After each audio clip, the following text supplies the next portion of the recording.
something feels wrong in your relationship and no amount of detective work seems to bring you closer to the truth, but there's a single inquiry that bypasses every defense she's built. You've gone through messages while she sleeps. You've analyzed every inconsistency in her stories. Yet somehow, the harder you dig, the further the answers slip away, leaving you trapped in a maze of suspicion. This is the nightmare countless men endure, pursuing evidence while their partner perfects the art of concealment. And here's what it costs you. Your mental clarity vanishes, your self-respect erodes, and precious years dissolve into a relationship built on uncertainty.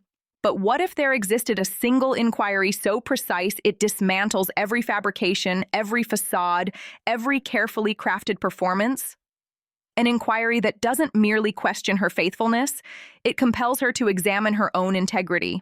Keep watching because I'm going to share that inquiry with you, and once you possess this knowledge, you'll never stumble blindly through doubt again. Before revealing the inquiry that pierces through deception, I need to understand my audience. Click that subscribe button, show your support with a like, then leave a comment sharing which city you're tuning in from.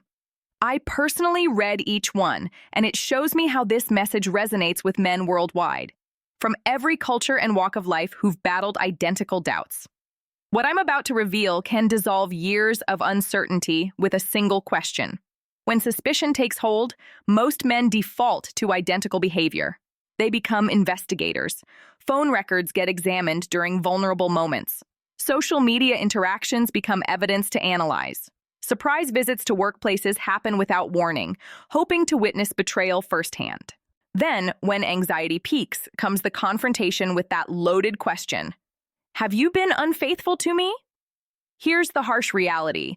You're entering a contest she's already rehearsed winning. If infidelity exists, her denials are polished. Her explanations are layered. Her fabrications contain enough genuine elements to seem credible. The instant you depend on direct accusations or constant monitoring, you've chosen the weakest approach imaginable. You've granted her complete control over truth itself. She determines what gets revealed while you exhaust yourself pursuing illusions. This explains why most men descend into obsession. Believing one additional message, one more suspicious detail, one extra midnight verification will finally expose everything. Instead, they become drained, paranoid, and emotionally destabilized. The reality doesn't emerge. It gets concealed deeper beneath her composed exterior and strategically timed justifications. Truth doesn't hide in evidence, it reveals itself in contradictions. Let's establish clarity here. Asking, "Have you been unfaithful to me?" represents the wrong approach entirely. Why? Because it generates only binary responses, affirmative or negative. Nobody concealing betrayal will suddenly select honesty. You receive denial exclusively. The more forcefully you press, the more resistant she becomes, trapping you in desperate cycles of uncertainty and dependence on her narrative. Here's your necessary paradigm shift. Abandon the detective mentality and adopt strategic thinking. Rather than monitoring her actions, observe where her consistency fractures. Instead of demanding responses she's already prepared, pose inquiries that penetrate masks. For instance, rather than, "What were your activities yesterday?" a query she anticipated, you might calmly state, "The connection between us seems altered lately. How do you perceive our current relationship status?" This isn't about capturing falsehoods. It's about making emotional authenticity visible, because no deceiver can perfectly harmonize words' inflection and physical signals indefinitely. Consequently, if you've been trapped endlessly examining devices, questioning narratives, or creating tests, recognize this. You've been competing on her terms. When you compete on her terms, you sacrifice dignity long before discovering truth. That's precisely why most men never uncover betrayal. They begin with flawed assumptions that evidence brings liberation. In reality, evidence represents the last thing you'll obtain. Which raises the genuine question: if evidence and direct confrontation prove ineffective, what actually works? This is where transformation begins. If pursuing proof merely intensifies doubt, what can actually cut through confusion? The solution isn't accumulated evidence, it isn't heated arguments in the early morning hours, it's one strategic inquiry. Let me clarify immediately, I'm not discussing trick questions or clever entrapment. This isn't about catching linguistic errors, it's about surgical precision. A properly constructed inquiry doesn't operate where lies flourish on the surface. It penetrates where her statements and conscience intersect. That's its power. Consider this perspective. Deceivers rehearse facts meticulously. She's prepared for "where were you?" and "who accompanied you?" Those responses are locked down, but what remains unrehearsable is her physiological reaction when you ask her to confront herself. A genuine inquiry doesn't simply demand information, it demands introspection. And introspection exposes where masks begin fracturing. For example, instead of asking, "Have you been unfaithful to me?" which leads nowhere, you might ask, "Do you believe you're currently honoring the commitments we established together?" That's not a checkbox she can easily mark. That's a mirror reflection. When she examines it, something slips through. Perhaps hesitation appears. Perhaps vocal tension emerges. Perhaps she overcompensates with excessive enthusiasm.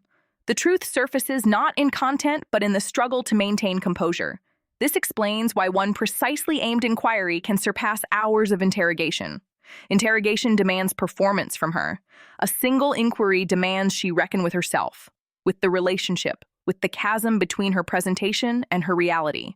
But here's the requirement. Asking correctly demands self-control. You cannot launch it angrily, expecting breakdown. That only activates her defenses. You ask calmly, almost as though initiating honest dialogue. That's where leverage exists. It's not manipulation, it's clarity seeking. Why is one inquiry more threatening to deceivers than 10 hours of surveillance? Because surveillance challenges her story. But the right inquiry challenges her conscience, and conscience always leaks truth. This raises the subsequent challenge. If one inquiry can crack the mask, how exactly does that mechanism function? Why does it shatter the performance completely? Here's what most men fail to grasp. Deception isn't merely lying, it's narrative construction. When infidelity occurs, she constructs mental narratives long before suspicion surfaces. She rehearses responses. She knows how to answer, "What were your whereabouts?" with polished confidence. She layers justifications so seamlessly that even she begins believing them. That's why direct approaches fail. You're not conversing with truth. You're conversing with her script. But here's the vulnerability of scripts. They're fragile constructions. They function only superficially. The moment you shift from facts to values, the entire structure destabilizes. When you ask, "Are you proud of what we're creating together?" you're no longer testing her alibi details. You're testing her identity foundation. That cannot be faked without visible strain. Think of it this way. Fabrications can obscure actions, but they cannot obscure internal conflict. If her behavior contradicts the values she claims, her body betrays her. You'll observe it in the pause before responding, in subtle vocal cracks, in gaze avoidance patterns. She might overcompensate, saying, "Absolutely I am," too rapidly, too loudly, because silence feels threatening. That's the fracture point. This isn't about analyzing every microscopic expression like forensic analysis. It's about recognizing misalignment between her narrative and her state. Words get rehearsed, tone doesn't. Body language doesn't, emotional rhythm doesn't. That's where fabrications collapse. Here's a practical technique. When you pose the inquiry, remain silent afterward. Don't fill space. Don't rush explaining yourself. Just let silence exist. That's when masks become burdensome. That's when she must carry her own fragmented reality, what she's articulating versus what she's living. This explains why the right inquiry proves so devastating. It's not your trap. It's her internal collision. Two worlds she's been balancing, her justifications and her guilt, suddenly crash together. When they collide, something must escape. The genuine indicator isn't her words, it's her delivery method. The hesitations, the manufactured calm, the irritation flashes, these mark truth attempting liberation. That's why the smartest move involves abandoning word hunting and observing performance fractures. But what exactly should you observe when the mask starts fragmenting? Because once you recognize these signals, you'll never overlook them again. Truth has peculiar escape methods. Words receive polish, stories get rehearsed, but the body maintains honesty. When someone carries betrayal's weight, their nervous system operates at maximum capacity. Regardless of how controlled she appears, that stress escapes through tiny, inconvenient ways.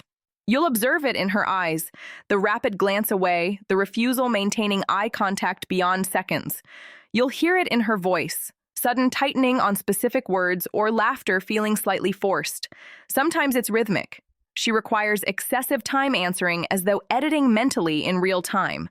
Or she responds too quickly, attempting to close the door before you peek inside. Either way, the performance feels incorrect. These aren't merely nervous habits. They're the cost of living dual existences. One existence is her projected image, loyal, committed, relationship-aligned. The other is her guarded secret. That split creates tension. Tension always leaves traces. Think of it like glass fractures. You don't need hammering force. Internal pressure does the work. The hesitation, the restless hands, the sudden fidgeting need, these are microscopic fractures in the mask. The more pressure she experiences, the more those fractures expand. Here's where most men fail catastrophically. They obsess over catching the dramatic slip, some cinematic confession or emotional meltdown. That's not reality's nature. Reality provides small, consistent leaks. The smile not reaching her eyes, the tone dropping when discussing future plans. The abrupt subject changes when loyalty gets mentioned. A practical suggestion: when you pose the right inquiry, stop listening exclusively to words. Zoom out. Watch the complete package: her face, her hands, her timing, even her breathing. You're not playing detective. You're noticing alignment. Do her words match her emotions? Do her reassurances carry conviction weight? Or do they sound like something's being withheld? That's where truth hides. Here's the difficult part. Once you learn seeing this, you cannot unsee it. You'll start noticing it everywhere. That's power. But it's also painful because once you see fractures, you cannot pretend the glass remains whole. But here's the complication. Your ability spotting those fractures doesn't depend solely on her. It depends on you. Because how you ask the question, the energy you bring into that moment, can either extract truth or bury it deeper. Most men, when suspicion strikes, arrive hot. They lead with anger, accusations, demands. What happens? She snaps into defensive mode. Her brain doesn't process your words' meaning. It switches to survival, fight, flight, or fabricate. She becomes louder, colder, or more convincing in denial. You leave thinking you pressured her when actually you just provided reasons to strengthen defenses. That's the trap. When anger drives the moment, you create an adversary, not an opening. Adversaries always come armed. She'll reach for every shield: deflection, blame, the victim narrative. Suddenly, you're not closer to truth. You're entangled in unwinnable battles. Now flip the approach. Imagine instead of storming in with accusations, you ask with composure. No elevated voice, no clenched jaw. You sit across from her and speak with calm curiosity, someone seeking clarity, not combat. That calmness disarms. It lowers her constructed walls, because when you're not attacking, she doesn't know which defense to grab. This isn't manipulation. It's strategy rooted in self-respect. You're not begging. You're not threatening. You're choosing dignity over drama. That choice provides leverage. Calm inquiries create silence. In that silence, fractures start showing. Here's practical implementation. First, body language. Open posture, steady eye contact, no aggressive forward leaning. Second, tone. Firm yet steady, no sarcasm or sharp edges. Third, phrasing. Instead of, "Have you been unfaithful?" which invites rehearsed denial, you frame it as relationship inquiry. Do you still feel aligned with our promises? That's not entrapment. It's a mirror. Most people cannot examine mirrors without flinching when hiding something. When you ask calmly, you're not providing a battlefield. You're providing a stage. Performance is where truth leaks. Anger corners her into roles she knows instinctively. Calmness forces improvisation. Improvisation reveals fractures. Remember this, you're not trying winning arguments. You're trying uncovering reality. Reality doesn't require shouting for revelation. It just needs proper conditions to breathe. Dignity speaks louder than desperation ever could.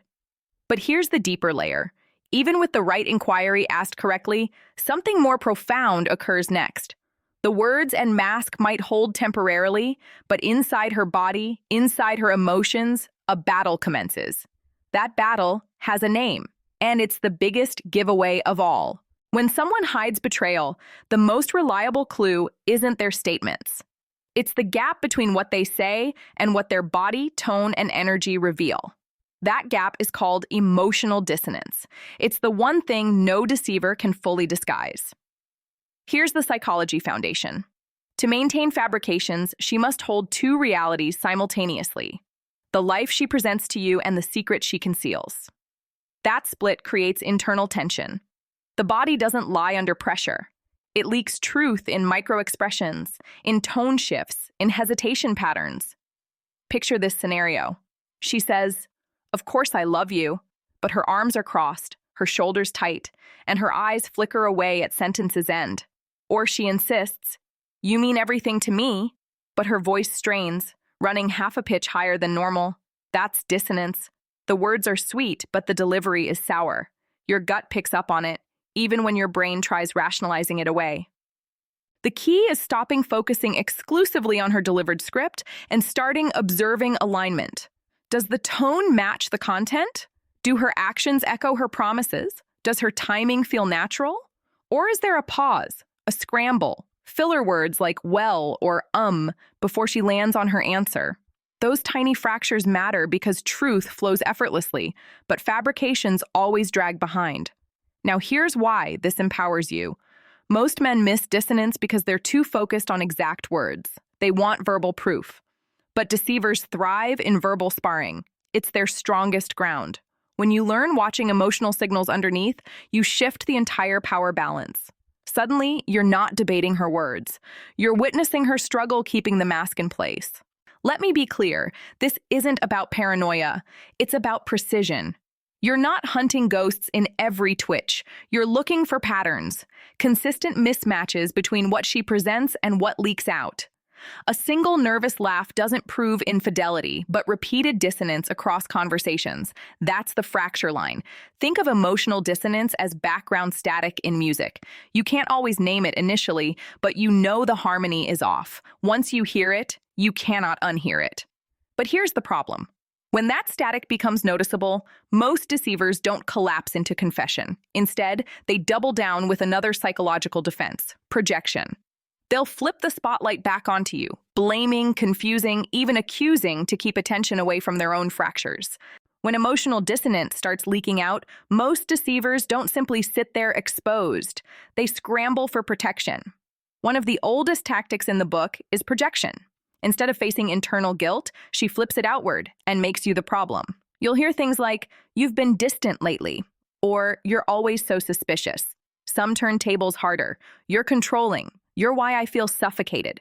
In that moment, she's not just deflecting, she's rewriting the story so she can play the victim. Why does this happen? Because projection reduces her internal guilt. If she can convince herself that you're cold, inattentive, or untrustworthy, then her own betrayal feels less shameful. It becomes understandable. Psychologically, projection is a survival tactic. By assigning her own flaws to you, she creates enough mental fog to keep the fabrication breathing. Here's the trap many men fall into. You start defending yourself, arguing, proving you're not the villain. Suddenly, the focus shifts. Instead of her fidelity being questioned, now you're in the hot seat. It's perfect sleight of hand. Your energy goes into proving your innocence while her guilt stays hidden. The solution is awareness. You cannot stop projection from happening, but you can refuse being dragged into its theater. When she blames you for being cold, ask yourself, is this truly about me, or is it a reflection of her own distance? When she floods you with confusing, contradictory details, remember that overcomplication is itself a signal. Truth is simple. Fabrications are heavy. Another projection pattern is overreaction. A small question like, "Do you feel good about us lately?" can trigger a defensive storm: anger, tears, sudden accusations, all designed to overwhelm you so the real issue gets buried. But here's the insight.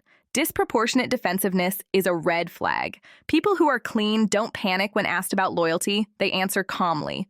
So how do you handle projection?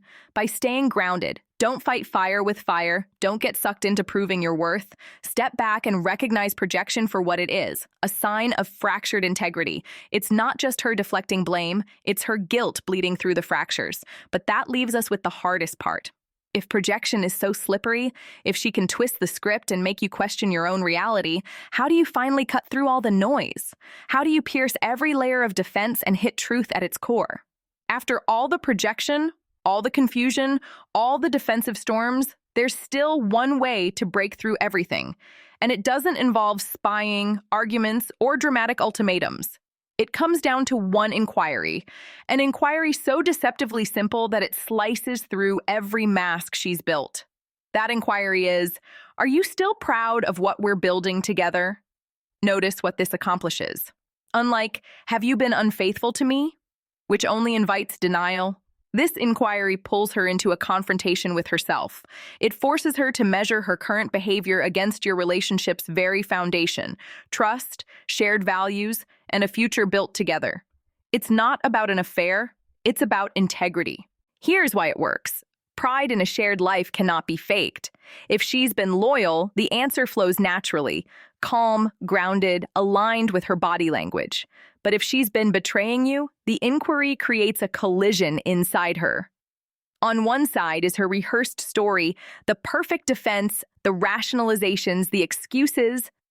On the other side is the reality of her actions, the fracture she knows deep down she's caused. That internal collision is almost impossible to hide.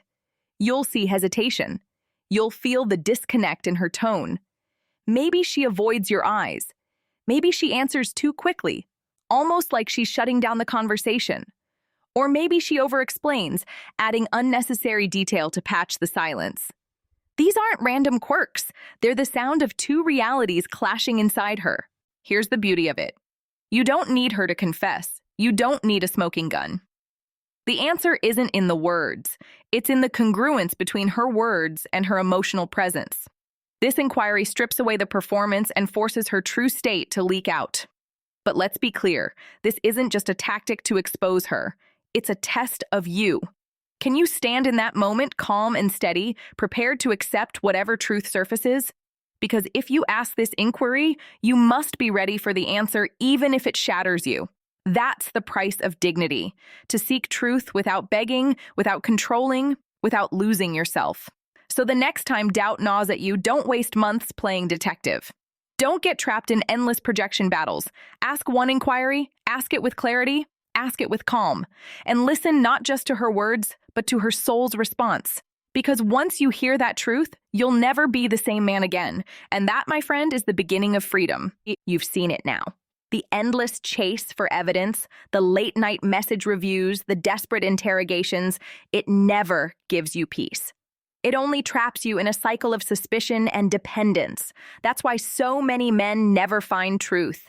They drown in proof hunting while their partner grows more skilled at deception. But you've also seen the alternative.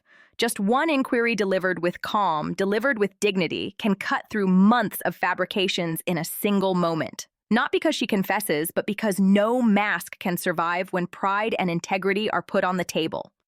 Are you still proud of what we're building together? That's not a trick line. That's a mirror. And the way she reacts will tell you everything you need to know. The power of this inquiry isn't only in exposing her, it's in restoring you. When you stop chasing and start standing, you shift the entire balance. You're no longer the desperate man begging for scraps of honesty. You become the man who seeks clarity, who values truth over comfort, and who refuses to live in the dark. And here's the real win. Once you know the truth, you're free. Free to rebuild if there's still integrity left. Free to walk away if betrayal has poisoned the foundation. Free to reclaim your dignity, your time, and your peace of mind. Because living with doubt is worse than facing pain. Pain heals, doubt corrodes. So I'll leave you with this. Don't waste years chasing shadows. Ask the inquiry, watch closely, accept what you see. That's how you reclaim your life. If this message struck a chord, don't just keep it to yourself. Subscribe to The Feminine Path for more straight talk about relationships and the psychology behind betrayal. Hit like, drop a comment with your thoughts or experiences, and share this video with another man who needs to hear it. The more we spread clarity, the fewer men stay trapped in silence. Remember, truth is your ally, dignity is your weapon, and freedom begins the moment you demand both.